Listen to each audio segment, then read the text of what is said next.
Whittaker Weekly is a 3-episode anime discussion podcast where two brothers discuss a show of their choice. The show can be anything from a current season flop to a decades-old classic. What are they going to talk about next? Who knows? They sure don't.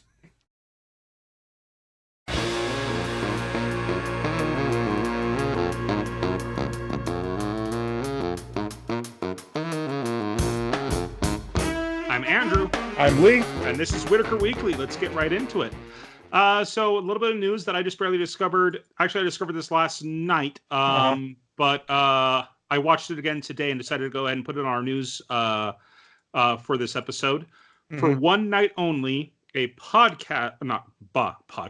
movie documentary is coming out called Never Surrender, a Galaxy Quest documentary.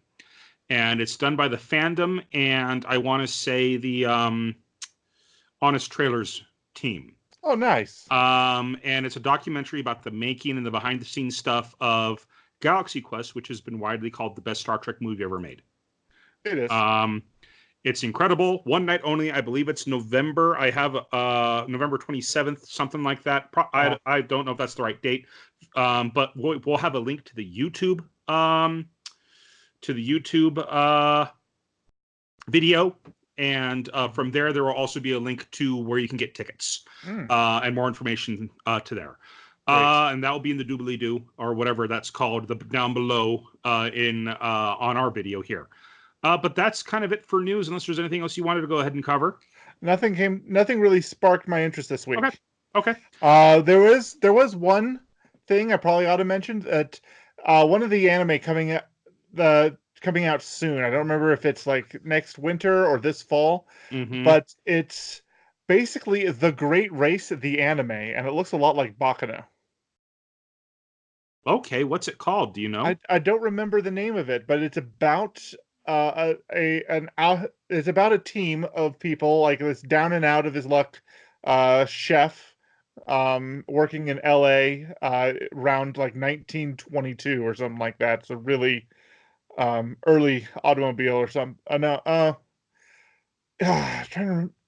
Anyway, it was about a race between Los Angeles to New York in cars that had two people in them, a driver and a crew, or a pit crew person. So it was a lot, and it just has.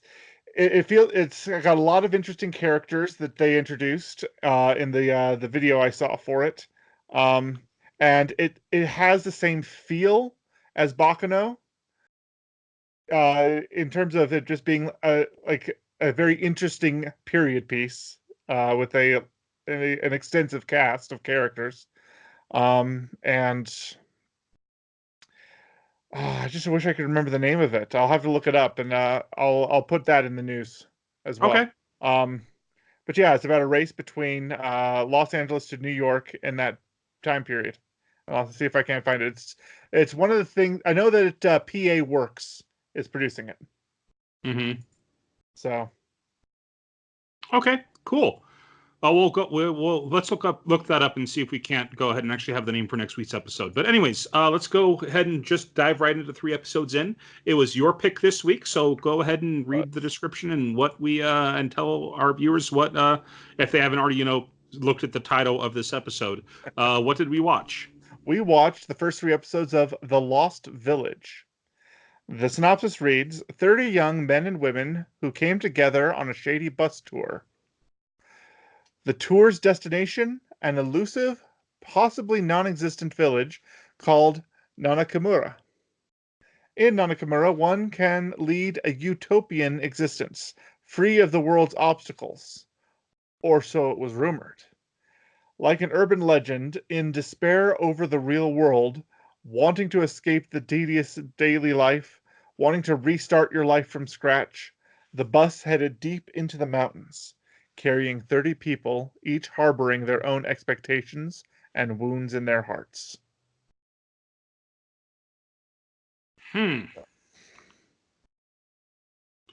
Okay. Let's go ahead and just get started. Starts off with this cast of 30 or so characters on the bus together, and they and they're driving through the mountains at night, and a supposed tour guide stands up and asks everybody to give themselves Go around the to bus and introduce self-introductions. themselves. Self-introductions. Yeah. That's what I was looking for. Asking everyone to give self-introductions, and they go around, and everyone's obviously giving fake names, painfully obviously fake names. Like one of the girls' name is like, let's see here. We Soy have, latte. huh? We have soy Soy latte. We latte. have love pone. We have a girl calling herself My My.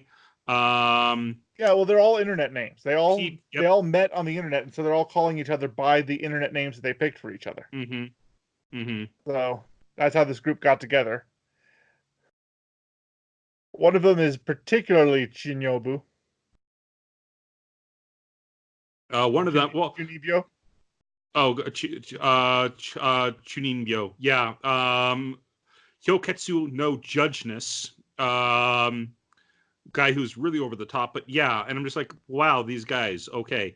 But anyways, there are three girls that Probably the worst ragtag bunch of people you could throw together to restart society. yeah, they are all on this bus because they want to go ahead and run away and start over. Every single one of them wants to start over. But every last one of them is bringing some baggage with them. Mm-hmm. And part of the show is the mystery of what baggage they brought with them and why they're behaving the way they are, Mm-hmm. and why as a group they are not gelling. Mm-hmm. But yeah, so there's something that you wrote about the introductions I want to go ahead and let you cover. Well, it turns out that 3 of the people on the bus named themselves Yuna. And the first fight on the bus was about who got to call themselves Yuna, because Mm-hmm. everyone knows that these names are made up. And one of them says, "I've been calling myself Yuna on the internet for 6 years, so I have." Like, we shouldn't be deciding this by seniority. That's an artifact of the society we're trying to get away from. Mm-hmm. Um, and eventually, the camp director basically just says, "Okay, you're Yuna, you're Uni, you're you know." You know, and you know. Yep. Yeah. And yeah. But anyways, this bus The drive is entire just first episode felt like it was dragging a little bit because they spent the entire episode in the bus. they Like do you, take a rest stop, but yeah, and but they do activities and things to kind of pass the like time. because it's not common in my mind. Like it was a lot of character introduction. They introduced 30 people all at once, and some of the characters seem pretty tropey, so that you can help differentiate them. You have your lovey-dovey couple, you have your distinctive neat, you have your main character and a bunch of girls from different backgrounds and different types. Mm-hmm. Um, oh, they have a rapper who's kind of like the token black guy of the group, but he's still like just a Mm-hmm. well-tanned Asian who's trying to Oh be yeah, no, black. he's awful. Yeah. He's just an obnoxious punk. Then they have a okay, so it's a very diverse cast, and the first episode spent the entire episode on the bus. And usually, when you start on the bus, we're just accustomed to having episodes. All right, we're on a bus. We're on a bus for 3 minutes, and something interesting happens, and then we've gotten to our destination. Like almost every other anime, they never spend more than 3 minutes on the bus before they Mm-hmm. get to their destination. This one spent the whole episode on it, so it was kind of threw me off when it came to writing the 10 things great about the show, because I was waiting for Mm-hmm. the bus scene to end, so I didn't know what else to write. And then, nope, that was the whole episode. Mm. Um, One of the things they do to pass the time is they sing the song of the unlucky hippopotamus, Oh which is jeez. kind of funny, just how many syllables that they're throwing into this song that they're Mm-hmm. that that Mm-hmm. that some on the bus are singing and some are not. So it's a very Mm-hmm. kumbaya. But apparently, the song about the unlucky hippopotamus talks about the way his life goes over the course of a week, and how, he's having a great start of the week, gets married in the middle of the week, starts getting sick, and then dies on Saturday and is buried on Sunday. Which Mm-hmm. reminded me of the poem of Solomon Grundy, who is a Solomon Grundy, born on Monday. yes. Mm-hmm. So it was basically the Solomon Grundy poem in a sing-song campy form. Yeah, yeah, yeah. But anyways, they get on a bus. They get to a rest stop, and uh,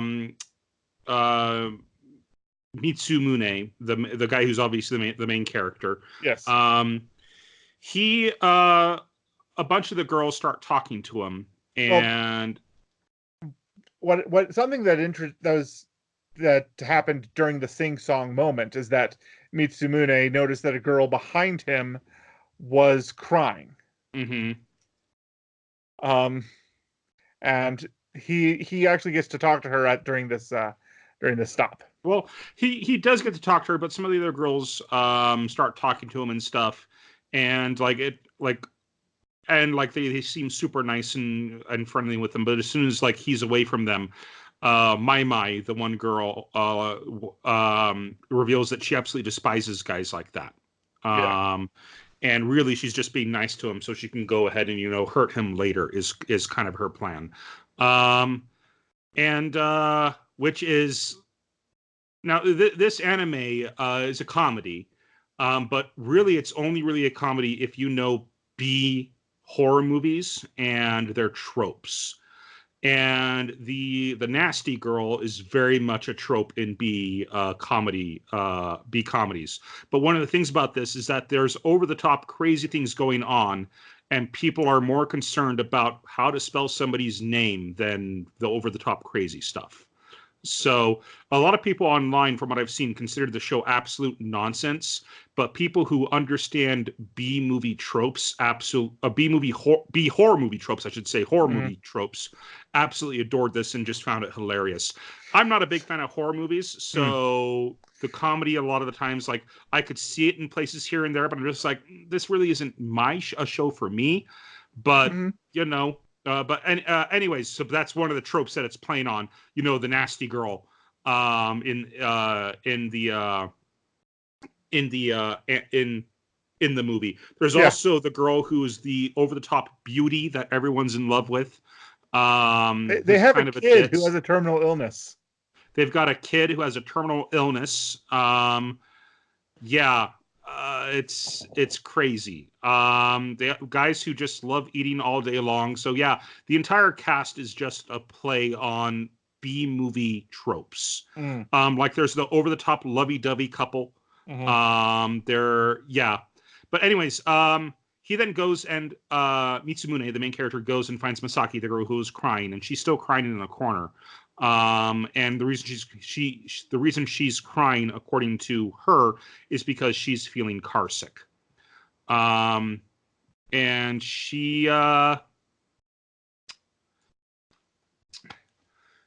they he offers to go get her some meds and whatnot.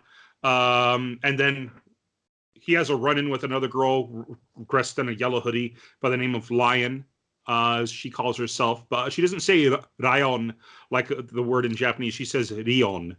Mhm. So the pronunciation is actually different. So it's not technically lion, but it's spelt lion in English.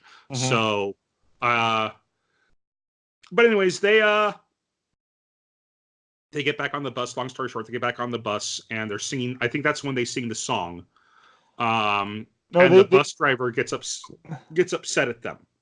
no. Okay, so what happened was, so they sang the song before the rest Oh, stop, that's right. Because and she then gets up. he That's when then she says, "You're he's right." Mm-hmm. he's getting her car sickness medicine because she claims that she's getting motion sick in the bus, and it's causing problems. And when he goes back, he's talking to himself and doesn't realize that there is a diminutive, angry lowly girl with a kind of the Raven from Teen Titans aesthetic, but Mm-hmm. with a pink hood or yellow hood, Mm-hmm. um, who was sitting next to her, and she has her own eccentricities, Mm-hmm. very Mm-hmm. dark personality. Um, and we're introduced to her a little bit. Then he gives her the medicine. All of this stuff's going on. The bus driver is having his own smoke break and not putting up with this at all. when they get back on the bus, and then they have a game. Now, we the the first time I was introduced to a parlor game of this nature was when we were watching Albert Finney's Scrooge, and they were playing the Minister's Cat, and there was a Mm-hmm. rhythm where they'd have to say Mm. a theme. So the Minister's Cat was a party game where you'd clap the Minister's Cat and then you'd have to say an adjective about the cat in the letter of the alphabet that you were on. So if you're on O, the Minister's Cat is an orange cat. The Minister's Cat is an orangutan. Mm-hmm. Just something that starts with O, and if somebody breaks the rhythm, they're out, and they go to the next letter. Um, well, this is the same thing that was happening. Is that there was a rhythm, but they had to come up with methods of torture. Mm-hmm. So the first person says Iron Maiden, the second person says Bronze Bull, and like these people are grim. And but it comes to him, and he says cannibalism, which he says it because it was on his mind when he was talking to the goth girl, Mm-hmm. who said, "I hope we don't end up eating each other, like the Donner Party or something, Mm-hmm. up at this utopia." And so cannibalism was on his mind. Well, he broke the theme, broke the rhythm, and so so the punishment game is now you have to read your death note. You have to read your suicide note out to the like. This is why you're going into a new life and Mm-hmm. a new world. You wrote a suicide note, and that's and the bus driver wonders, what have I gotten myself into? Is this a suicide cult? And Mm-hmm. he has his episode.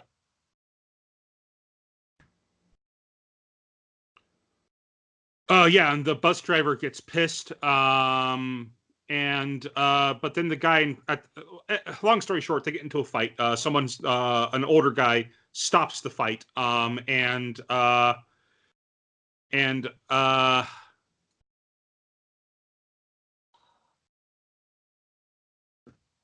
well, yeah. Long story short, they get into a fight. Guy stops the fight.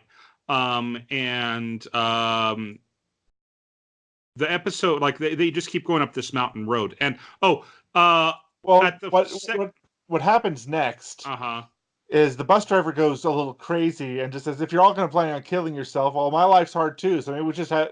And so he starts driving Oh, that's erratically. right. Mm-hmm. He starts driving erratically, and it's then that we're introduced That's more right. to a character named Jack, who is a kid with a violent streak, and so the kid walks up and I think is an elbow just decks the bus driver in the face to get him to knock it off. And that's when and so they started having a physical altercation between Jack and the driver.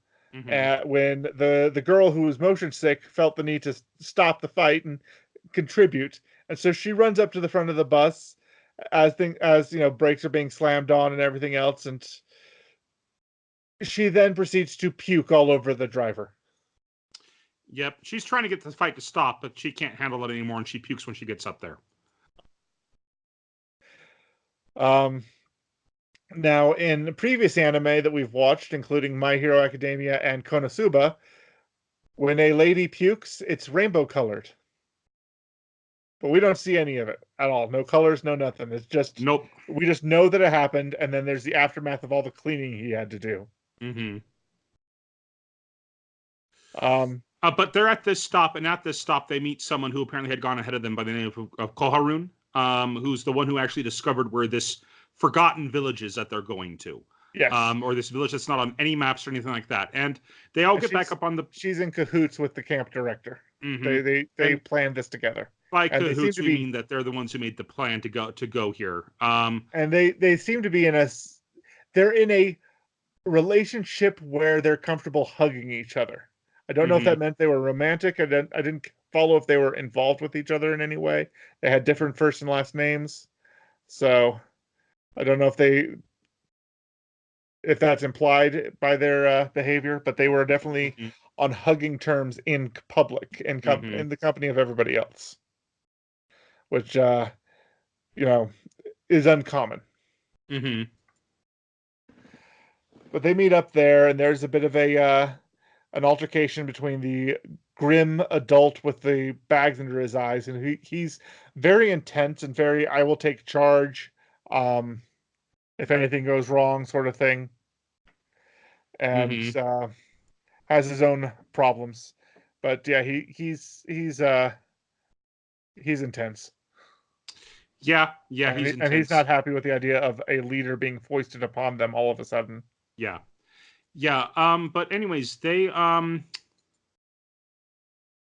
so they're now after a bit of more infighting, they get back up on the bus and they end up going to a bridge. Mhm. And that's where the episode ends. Them on this bridge. Though there was a part where after the fight, Mitsumune falls asleep on the Yes. bus, and you wanted to go ahead and talk about that. Yes, there's so before the physical altercation, but after the verbal altercation between the grumpy old man and the driver. Well, the grumpy adult and the driver. He's not an old man yet. Mm-hmm. Um, the driver had still had like a speakerphone on. He had like a microphone and a speakerphone. He was clicking his tongue, which was Mm-hmm. a point of obnoxiousness. Well, that tongue clicking had wormed its way into Mitsumune's dream, and he started picturing that there was a bomb on the bus. Mm. And it's he had two. Uh, so this is pretty tropey in and of itself as well. But he dreamt that there was a that I don't remember the first one, but it was a dream within a dream within a dream. It's like he had layers where he's going to get killed in some way. Mm-hmm. Then boof, everything's. But then boof, he's fine. Here's a basketball. Oh, it's a time bomb. Boom, he wakes up again. So it just did that gag. It was Mm-hmm. very vivid. Mm-hmm. Um, and so it's a whole lot of foreshadowing, and you're expecting certain things to be happening that are taking a while to happen. Mm-hmm. Point. But the thing is, even though now that I'm actually saying it and going through the motions of explaining the episodes, at the time, right after I watched it, it I found that this show was a whole lot more like Erased for me, where I was drawn in to the story and seeing what was going to happen to all these characters, and um, I was more focused on trying to piece the puzzle together than I was on the individual events. Yeah, yeah. It was kind of hard to find things that I liked about it. Not that well, there was lots that I liked about it. Just hard to find individual things to really just kind of sit down and talk about. Yeah, Um, because in other shows that we watch, there are distinctive moments that are just great. mm-hmm, And this one doesn't quite have moments quite so much um as a through line of tension. mm-hmm, And that's really the strength of this show, is that it is the tension that they're able to come up with within the comedy of it being mm-hmm, an over tropey, uh mm-hmm. which I guess the British equivalent of uh what is it, Shaun of the Dead, only without the zombies or the gore. Mm-hmm. Yeah, yeah, kind of. Um,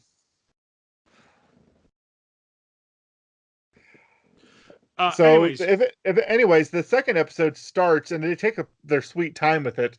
They come to a bridge, and there's Mm-hmm, no lights on the other side of the bridge, and it's foggy, and so you're not even sure if the bridge is completely intact when they start driving over it. Well, mm-hmm, but they take their but yeah, the show takes a while for them to cross the bridge. They get into and then they're traveling down a dirt road through the forest in the rain. mm-hmm, It's been raining this whole time. Um, they get to a point where the bus driver wants to turn back, and everyone bullies him into continuing on until they get to their destination. mm-hmm, And so he relents, and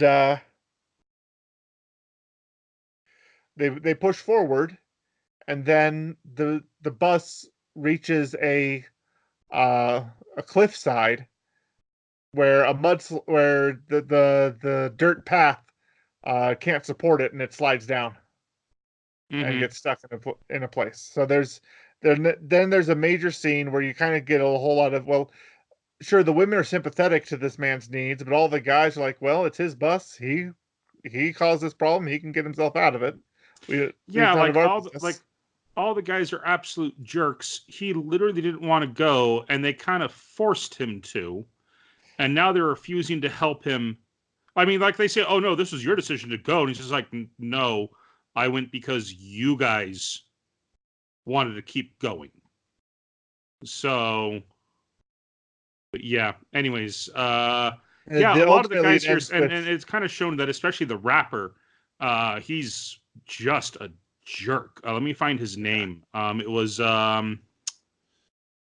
where who Yotsun.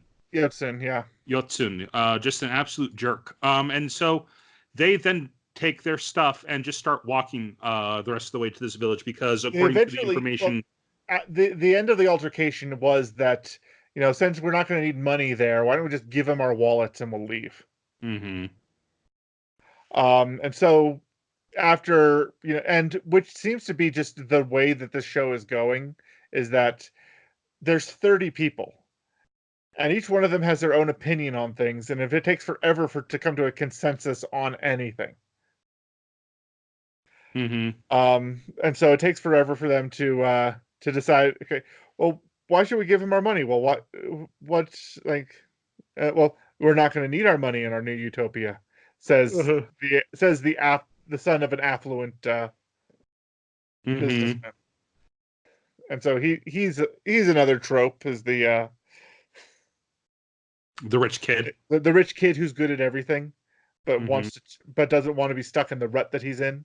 mm-hmm, Which, that's the same trope as Shadow King from uh, or on High School Host Club. mm-hmm, mm-hmm. But Shadow King. Anyways, so they start making But their they way do to, leave. huh? They do leave the bus driver behind. They leave the bus driver behind, who we cut back to the bus driver, and he's obviously very uncomfortable with the entire situation. But we cut to the well, they're walking through the forest, got back up to the path, and they're heading to the village. And they I forget what it is, but something spooks them. Um,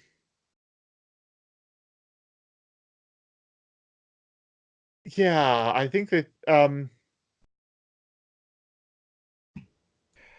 they trick themselves into thinking there's a bear nearby. I don't know if Mm-hmm. Oh that's yeah, immediate.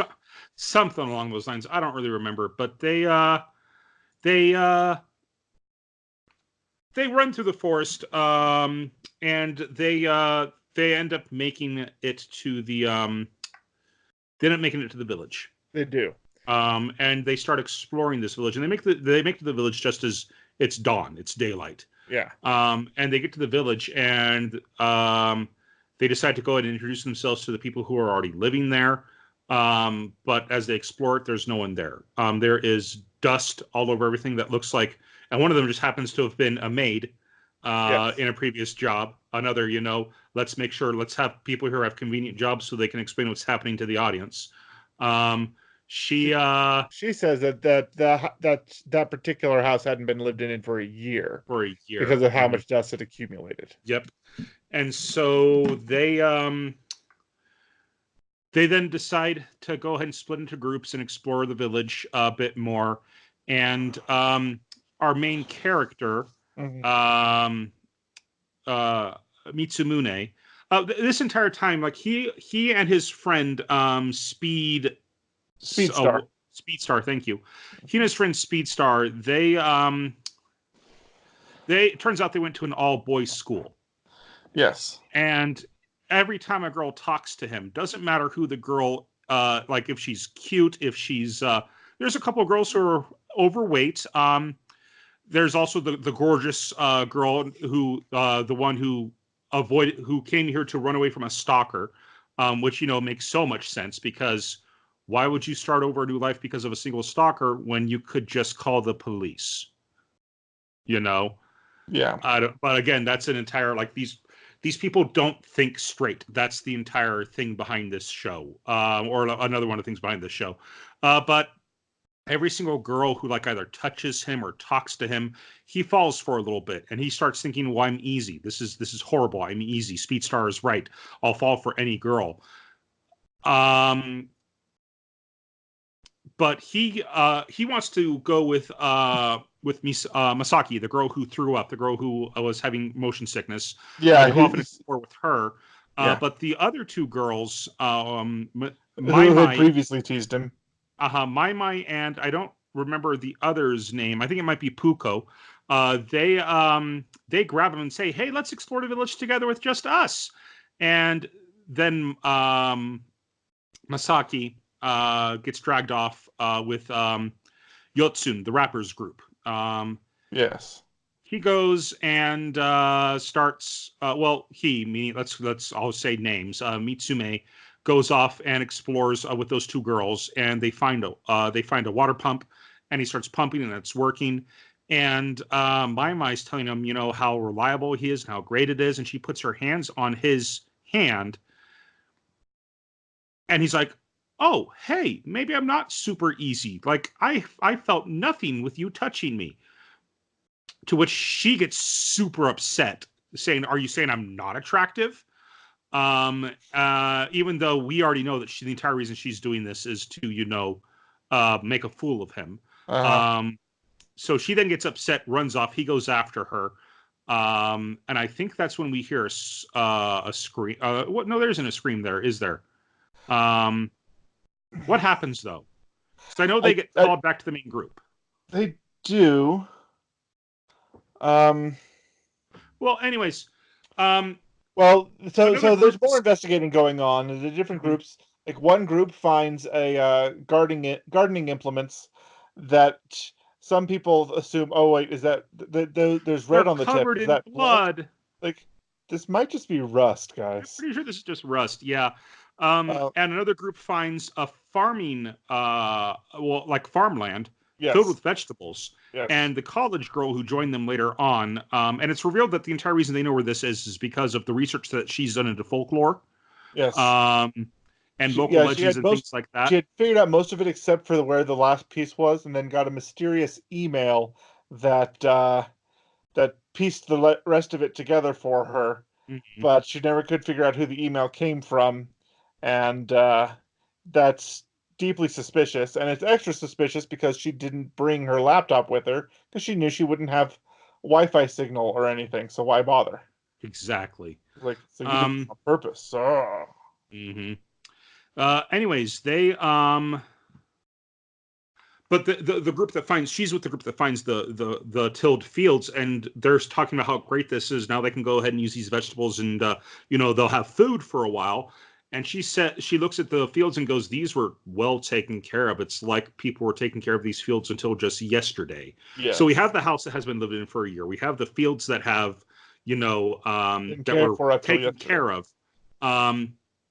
Anyways, all the groups come back together and they're having lunch. And that's when Yotsu's and Masaki's group comes back, only without Yotsu and Masaki. And they're panicking because Yotsu and Masaki are missing. Right. We skipped this detail a little bit earlier, but that group goes into a house and they start exploring.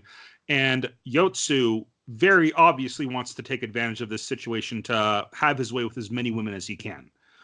There's a lot of beautiful girls in this group, and that's all he cares about doing is having his way with these girls.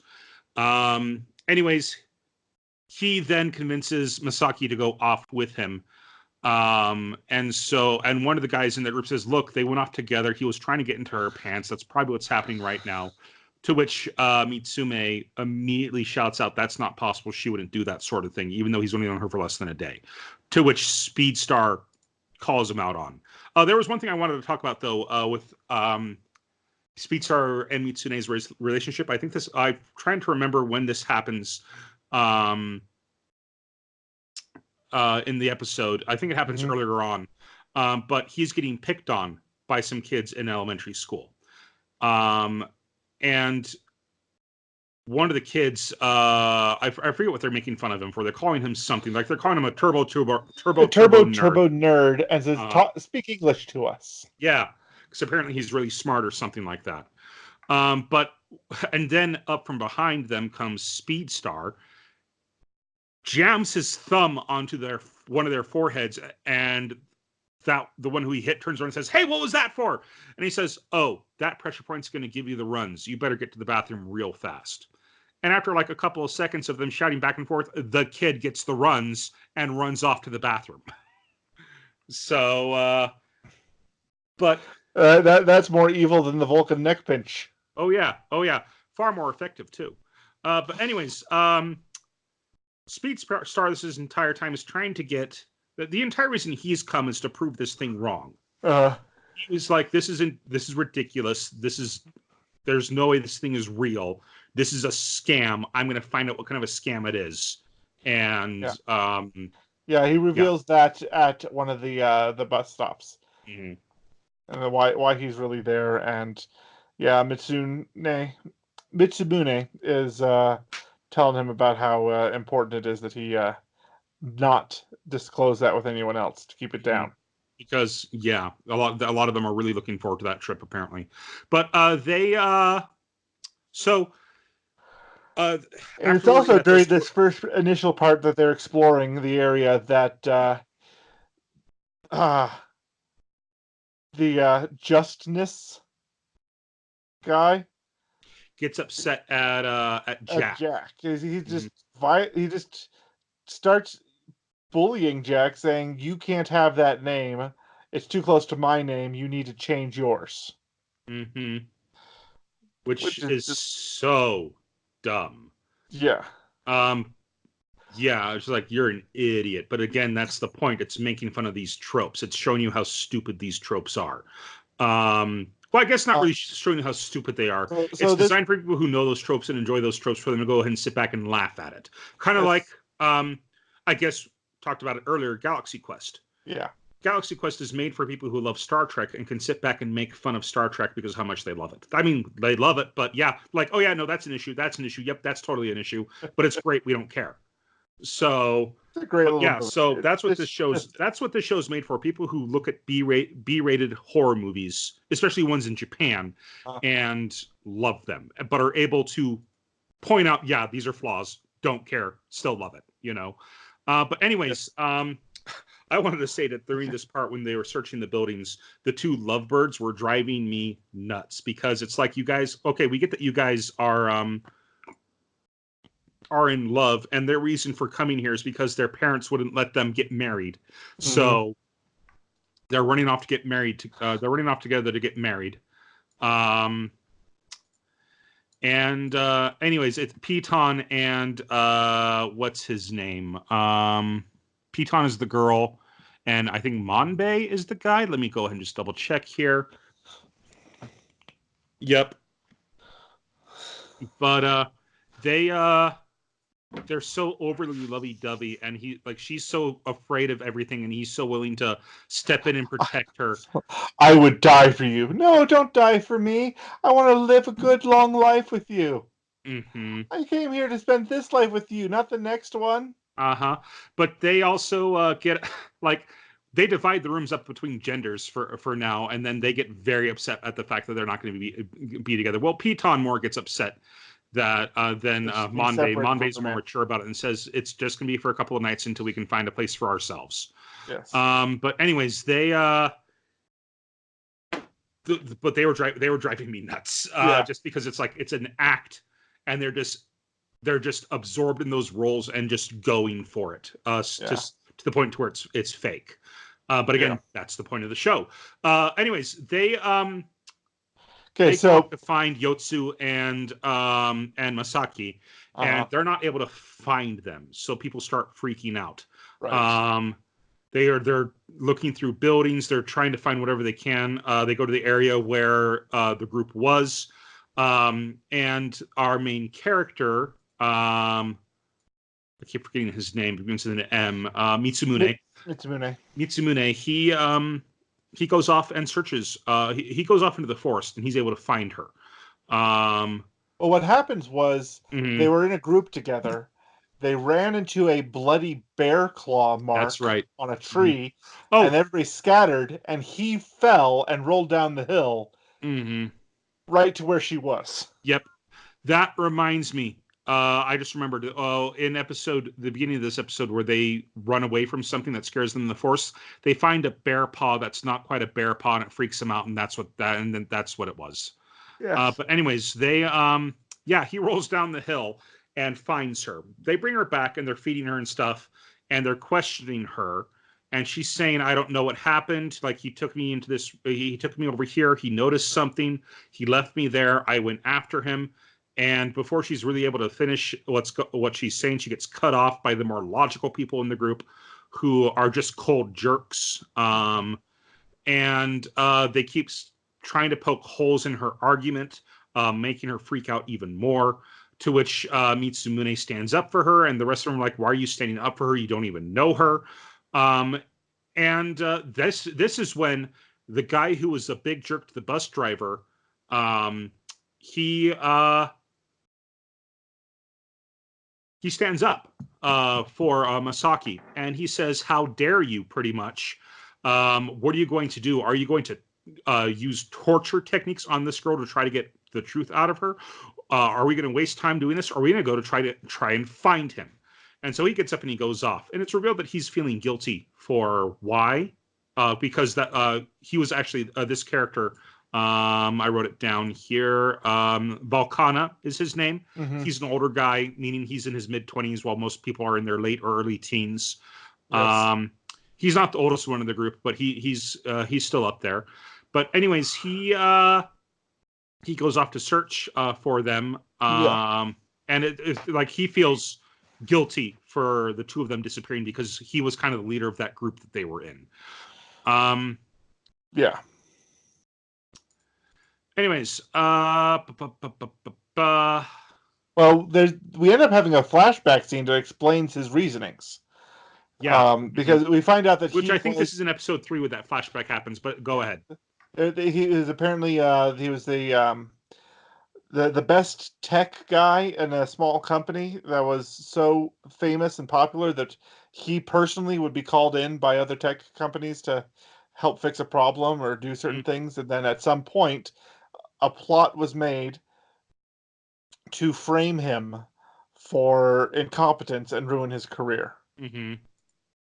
And so he comes to this situation with serious trust issues, um, serious problems with other people who see themselves in a point of authority, and he doesn't want to be in a position where other people could see his faults, and so he needs to take hyper control of every situation. And so it explains his personality and why he is the way he is. And so that's kind of what we're expecting to happen with all these other characters as well. Mm-hmm. Something that happens before they go exploring the town is they did explore the town. They came back. They didn't notice anything. And the goth girl, what's her name? Do you know the girl with the yellow hood? Do you have Lion. her? Lion, that's right. Lion proposes that, everybody in the town is probably killed in some way. And some people speculated about, the Maybe town they. is so clean, maybe there was an epidemic. I mean, we're out here in the boonies. If there was an epidemic, there'd be nothing to stop it. But there's no trace of the Which, bodies. And yeah. so Love Pong starts saying maybe they were all executed one by one.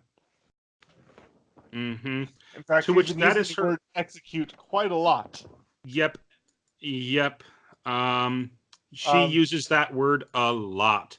But anyways, they so there's a side story that's happening between Jack and the guy who's also Judgeness, you can just go ahead and call Judgeness. him. Yeah. Mm-hmm. So Jack and Judgeness, Jack doesn't want anything to do with anybody. He just wants to get away and do his own thing. And Judgeness is deliberately picking fights with him and starting things. Um, and it comes to a head when so there's a couple of scenes where it's starting to build up and Jack just doesn't even care. But then it comes to a head where Jack is being bullied by Judgeness and he leaves and then comes back with a garden hoe intent to do violence to Judgeness. And it's kind of a scary scene. But they're able to stop Jack, and it was at that point that Volcana introduces them to the fact that in the basement of one of the sheds on the outskirts of town, they built a prison. Well, yeah, there's a prison down there. That said, though, the reason they decided to do that is because My Well, that's right. recognizes Jack, There's a and there bit of was an impromptu trial while Jack is tied up in the and there town was an square. incident. My and Jack went to school together, and she recognizes him even though he looks different than he did from whenever. And the incident is that he ended up stabbing a student. We don't know why, but they instantly, they decide to like again, Piton, not Piton. What's her name? You were just saying Love my Pone. Love mind. Pone. Yeah. She, wants to execute him right away. Other people are saying we need to do this with him, and that's when Volcana says, "While I was searching for Yotsun, this is like I came across this," and he finds a Right. prison in the basement of one of the huts. And so they Which decide to lock him up in there. it's an execution chamber. It's just a prison cell. Cool your jets, girl. Mm-hmm. Well, suddenly, now who was the girl that was teasing Mitsumune? Mitsumune? My. Am I okay? So yeah, that evening, Mai and Mitsumune meet on Mitsumune can't accident on a sleep. He bridge. gets up. Mm-hmm. He feels bad that they Uh-huh. locked Jack into a windowless dungeon late at night in a creepy new place. Mm-hmm. It cannot be good for him. Yeah. So they want to go talk to him. But before that, I don't remember exactly when it happened, but Speed Star. He pretty much tells Mitsumune to just trust him, just do what he tells him to do. Because he's like, it's okay. Like you listened to you stopped being bullied when you entered middle school because you listened to what I said, type thing. And he's got this grin on his face afterwards. And I'm like,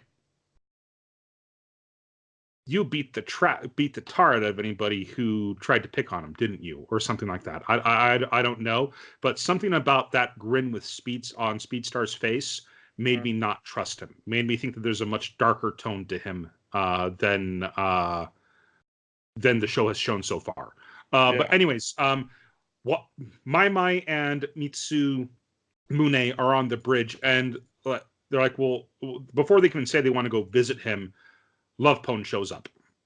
And she's like, oh, you guys are on your way to execute him, aren't you? I was like, wait, what? No, but why else would you be going there? Wait, you're not trying to break him out, are you? And so she freaks out. Even though they're trying to get her to calm down. Both Mai and Mitsumune are trying to get her to calm down. And she freaks out and she grabs Mitsumune by the throat and pushes him over the bridge with her. And she's trying to drown him while screaming, execute, execute, execute. And she's not very strong. He's able to sit up after like kind of gaining his senses, and he's able to sit up and kind of push her off of him. And she's very frail. Yeah. Mm-hmm. But I was like, holy crap, Love Pone is nuts. She literally just tried to kill him. But anyways, if anyone needs to be locked up in there, it's her. They just proved it right then and there. Yeah. I doubt they're going to do it because, again, they make terrible choices in this show because they're poking fun at the genre that it's based on. Yeah. But anyways, that's when we see what at the very end of episode 3. Episode 3 ends with a body flowing down the river. Mm-hmm. And that's it. That's the end. It's like, okay. Yep. There's a body in the river. And we know that the rapper guy has been missing so we assume it's the rapper's body, but we don't have enough information. It's time to watch the next episode. These episodes, once again, they go on the last 5 seconds is enough of a twist to go, okay, now what happens next? Which I think is also making fun of these shows, and where there's a whole lot of nothing throughout the entire episode, and then suddenly there's this twist that makes you want to see the next one. Yeah. Okay, final thoughts on the show? I'm going to keep watching it. I think I'm going to finish it. I mean, Okay. I have a thing for crime dramas, and I kind of want to see how it all comes together. I have high hopes for it. Okay. Well, Um, go ahead so and let me know. I mean, it was interesting. But the thing is, the show was not made for me because I am not a B movie horror fan. So I'm not appreciating it in the way that it was intended to be appreciated. Sure. So, and I've got a bunch of other shows to watch, especially with the new season. I'm already watching like 4 shows that have started. One of the shows I'll go ahead and tell you about after we're done recording here. Yeah, it's it doesn't really seem like the show's for me. Okay. But anyways, if you're into B horror movies, give this show a try because this show's designed to make fun of everything you love about B horror movies. Anyways, next week is my pick, but before that, we should also say that we are actually going to be at Anime Bonsai this weekend, and we're going to be recording a special episode at Anime Bonsai. And so we're going to have another episode between this one and the next one. Yep. Anyways, but for our next 3 episodes in, we're going to be watching, and again, this is a continuation of Halloween, we're going to be watching Dusk Maiden of Amnesia. This show revolves around a first-year high school student, Teichi Niya, who had just enrolled at Seikyo Private Academy. One day, while wandering around the hallowed halls, he gets lost in one of the school's old buildings and encounters Yuko Kanoe, who reveals herself as a ghost with no memories. While investigating her death by looking through the school's 7 mysteries, they discover the truth about these ghost stories and help those who are troubled. So, yeah, that's what we're going to be watching for the next episode. And that synopsis was from Crunchyroll. Ghost Story. All right, looking forward to that. Okay, well, that's it for 3 episodes in. Let's go ahead and move on to recommendation of the week. This week it's my turn, and I'm recommending a anime that I would have loved to do on this show, but because we're kind of gearing it towards a particular audience, this anime is a little too much for kids. It's called Another, and it's the synopsis you read of Dusk Maiden Amnesia is actually a lot like what Another is. Okay. There's a character in it that is a young girl, but everybody behaves as though she's a ghost. And it's this mystery that turns into a horror movie where people start dying gruesome, awful deaths. The first really grisly one would be a girl panics, runs down the stairs, falls with her umbrella. Her umbrella opens up and impales her in the neck on her way down.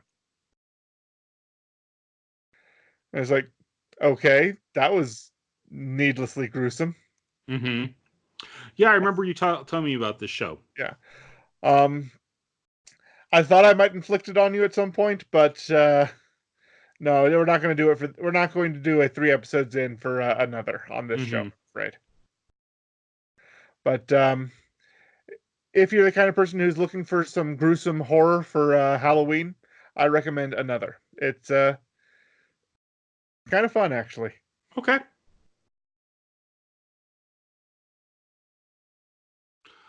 Okay. Well, that's it for recommendation of the week. Let's go ahead and move on to creator shout out, and it's my turn this time. Yep. And I don't know if I'm pronouncing this right, but Kno Piano Music, Kno Piano Music is who I want to go ahead and give a shout out to. I discovered this YouTube channel last year when I went to I want to say it's Lava Hot Springs or Volcano Hot Springs. I can't remember the name of it, but I went to a hot springs vacation last year. And this place had the place that I stayed had hot tubs in the basement that had water pooled in from the hot springs.